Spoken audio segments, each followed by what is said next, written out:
საუბარია თქვენ შვილზე, რომელიც ღია ლესბოსელი ქალია და ცხოვრობს ქალთან ერთად. ჩემ შვილზე ავლაპარაკობ რა არის და როგორა. მეკა მამუკაშვილის კითხვაზე გადავალ. თავის შვილთან თუ აქვს ურთიერთობა? როგორია, მაგრამ სამი შვილი ყო ძალიან მიყვარს ყველა. ამერიკაში ცხოვრობენ. ზოგი, ხანდახან აქ ცხოვრობს ერთი იქ და ყველასთან.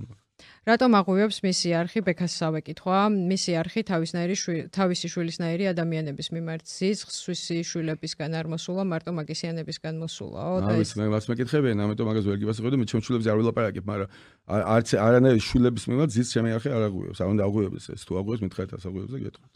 საუბარია თქვენ შვილზე, რომელიც ღია ლესბოსელი ქალია და ცხოვრობს ქალთან ერთად. ჩემ შვილზე ავლაპარაკობ რა არის და როგორა.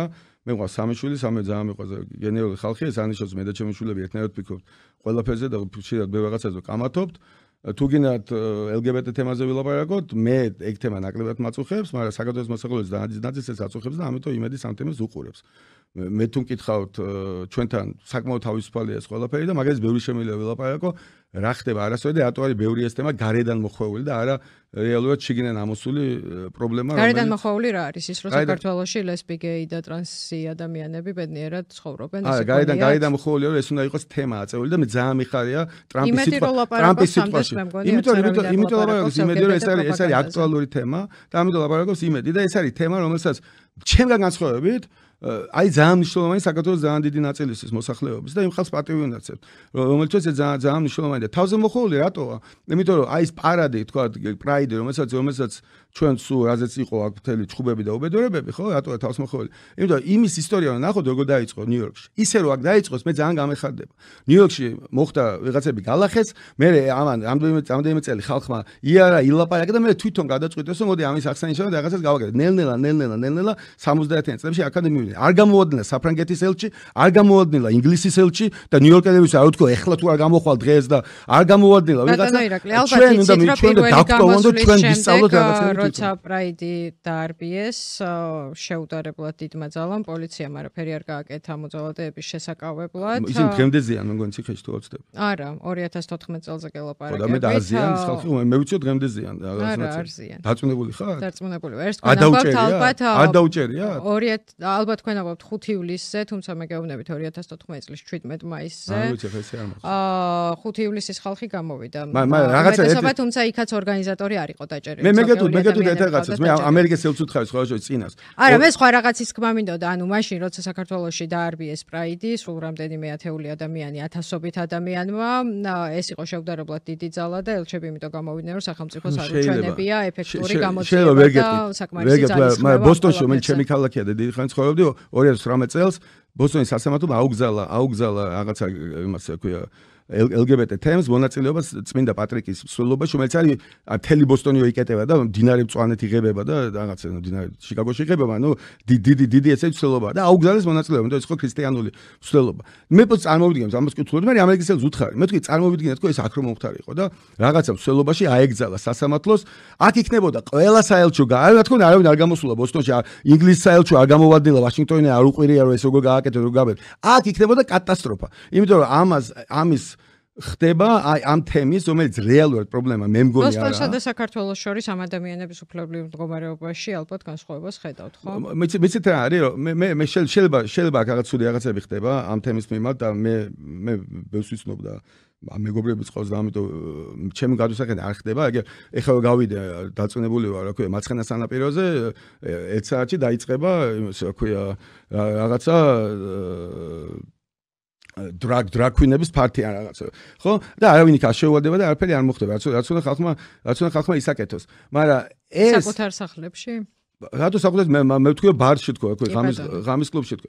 მე ვთქვი ეს მე მგონი არის თითქმის გამოწვეული პრობლემა დიწილად და დიწილად ეს ხდება ესევე ამ NGO-ებს და ამის გამო, რომ თითიდან გამოწვეული პრობლემა რა არის? დავაზუსტებ. ჰომოფობია თითიდან გამოწვეული პრობლემა თუ LGBT პროპაგანდა? მე ვერ ხედავ საქართველოში დიდ ჰომოფობიას. თუ არის მაშინ აი პრობლემა ესე არ იხსნება ეს პრობლემა. ეს პრობლემა დაპირისპირებით. აუ ჰომოფობია არ არის პრობლემა. არ ვიცი თქო ვერ გეტყვით. თქვენი გადმოსახედიდან. არ ვიცი. მე ჩემი გადმოსახედიდან ჩემ გარშემო არ არის და LGBT პროპაგანდა არის საქართველოში პრობლემა. LGBT პროპაგანდა საქართველოში ან თემ სოფლიოშია პრობლემა და ძალიან კაია ეს ტრამპმა თქვა ამ ბოლო დღეებში და ძალიან კაია რასაც ამერიკა გააკეთებს. LGBT პროპაგანდა ბავშვებისთვის არის პრობლემა თემ სოფლიოში. და ეს არ უნდა ხდებოდეს. თქვენ თვლით რომ LGBT პროპაგანდით შეიძლება ადამიანი თემის წევრი გახდეს თუ არ არის? მე მოგყვებით ჩემ ამბავს. ჩემი ამბავია შემდეგ მე რომ ამერიკაში ჩავიდი 20 წლის ვიყავი, ძალიან გამიმართლა და სწავლობდი 20 წლის, ეს იყო 88 წელი. მე ბატონო ამ ქვეყნიდან ერთ-ერთი პირველი ახალგაზრდა იყავით. ხო, და რაც მე ფანტასტიკად გამიმართლა, საერთოდ გამართლებული მნიშვნელოვანი რაღაცა და მე ძალიან გამიმართლა. და მე იმიტომ რომ მეგონა რომ საბჭოებში დაბრუნებული ვიყავი ეს წელიწადში, მინდოდა ისეთი კლასები ამეღო, რომელსაც საბჭოებში ვერ ავიღებდი, ხა მათემატიკა, ფიზიკა, საკაცო. და ამიტომ ავიღე სოციოლოგია, ორგანიზაციული ქცევა და ავიღე სექსოლოგია. მე ძალიან მაინტერესა sexual education, ოღონდ კოლეჯის დონის sexual education. სადაც რაღაც ამბავში მე ვიყავი თვითონ ძალიან კაი პროფესორი ხალი მყავდა, რომელმაც ჩემი იმეთო ჩავედი ხა საქართველოსდან, პეკინიდან, პეკინის ქუჩიდან, ჩემი ბაგაჟით, ხო, იქ იმქანა იმიტომ ჩავალა, იმას ესა ძალიან საინტერესო კლასისთვის, მე როგორ ფიქრობ თვითონ, იმიტომ რომ მე მქონდა ისეთი რაღაცა, მე ამერიკას ეს გავლილი ქონდა რაღაც, მაგრამ მაშინაც კი, ეს არის 88 წელი, თუ არ ვცდები, მაშინაც კი ლაპარაკი იყო შემდეგზე, რომ არის აღარ მოგს 11-13% ხალხის, რომელიც ესეთი იბადება. ის კი არ იყო, რომ რაც გინდა იყავი, გინდა ეს გახდი, გინდა ეს გახდი, ხოლო გაიღუძებ, ესეთი იყავ. იყო, რომ რა ვქნათ, აი პატარა სიუზის უყვარდა ავტომატი და პატარა ბობის უყვარდა თოჯინა, ამიტომ ეს ხალხი ესეთი იბადება. და არის, ამიტომ რაღაც 11-13%. ეს ნელ-ნელა გადავიდა, რომ გინდა, რაც გინდა, ის გააკეთე, რაც გინდა იყავი და ეხლა მაგას სტატისტიკით არის ამაზე ბევრად უფრო მეტი. ამიტომ მე მგონია, რომ ეს მოქმედებს. თუმცა მე ამის სპეციალისტი არა ვარ, მაგრამ ალბათ რომ მოინდომოს ვიღაცა დაგუგლოს უამრავ ინფორმაცია ამოვა, როცა ამას გაიგებ რა ხდება. მაგრამ მე თვითონ ჩემ ცხოვრებაში რაც ნახე, ჩემი ამერიკაში ცხოვრება, ეს ციფრი ძალიან გაიზარდა და ამიტომ ეს არის რაღაცა ისე დაახლოებით 25%-ია და ეგ არის.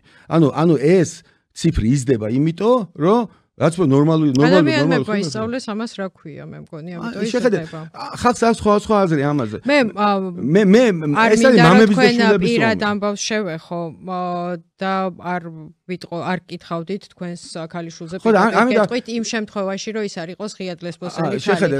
თქვენ ამაყი მშობელი ხარ, თქვენი შვილი ამაყობს.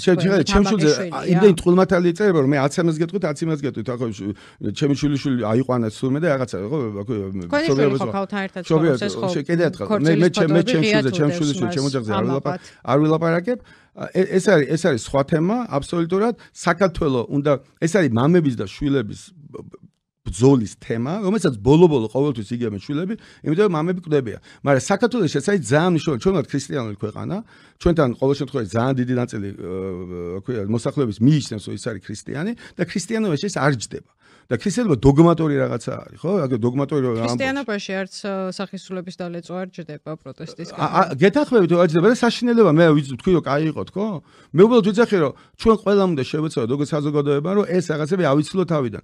იმ ხალხის თქვენ თვლით რომ ანუ სექსუალური ორიენტაცია ისეთი რამე არის, ისი თავიდან აცილება შესაძლებელია? ჩვენ მაგალითად ეგ იყო, რომ თუ იყო ეს ადრე სხვა პროცენტი, მე ბევრად გაიზარდა, იმიტომ რომ ამას სხვა ხსნა აქ არა ის რომ პროპაგანდა არსებობს, რომელიც არ ვიცი, გეი ადამიანს ჰეტერო ადამიანად აქცევს, ან პირიქით ჰეტერო ადამიანს ტრანსად აქცევს, ეს მისი იდენტობაა და მან ისწავლა. ხო და არ ამგონია თქო, კიდე ერთხელ გეუბნებით, მე არ ამგონია. თქვენ თვლით რომ ამისი თავიდან აცილება შესაძლებელია? მე მგონია გადაწყვეტილებაა. ეხლა ფაქტობრივად ამას იძახიო, ესა გადაწყვეტილება. შენ გინდა ესეთი იყავი, გინდა ისეთი იყავი. როცა ეს არ იყო, ბევრ ნაკლები იყო. იმიტომ რომ თქვა სიტყვაზე ისჯებოდა. არა, რატო არა, შეხედეთ ძველი საბერძნეთი რო ავიღოთ. არა, მე ამის სპეციალისტი შეიძლება სისულელე თქვა და ბოდიშს უხდით. თქვენ მაყურებს რაღაც ისე თემებს ვლაპარაკობთ, არ მესმა. ძველი ეს არის მე მგონია ეს არის მორალური კატეგორიის თემა. ცხოველებშიც არის ხომ ეს არის რაღაც არაბუნებრივი. ცხოველებში ძალიან გავრცელებულია. ამიტომ როცა იყო საზოგადოების სადაც ეს აბსოლუტური ნორმა იყო და ნორმალური იყო. მე გაჩნდა რაღაც სხვა მორალური კითხვებს კითხავთ. ესწრებოით თუ არა თქვენი ქალიშვილის ქორწილს და არის თუ არა შვილებისთვის. კიდევ მე არ ვაპირებ ჩემ ოჯახზე ლაპარაკს, ამიტომ შეგიძლია ნადგინად კითხოთ, მაგრამ არ იმასეა. კეთილი, გადავალ მაშინ შემდეგ საკითხზე. ამაყი მამა ხართ თუ არა, ამაზეც არ მიპასუხებთ? გიპასუხებთ, ძალიან ამაყი მამაა, გიზდები ჩემ შვილებს, ძალიან ჭკვიანი და კაი. და თქვენი შვილებიც ამაყი შვილები არიან? ეხლა ეგ თქვი, იმათ უნდა კითხოთ, ამიტომ ვერ გეტყვით.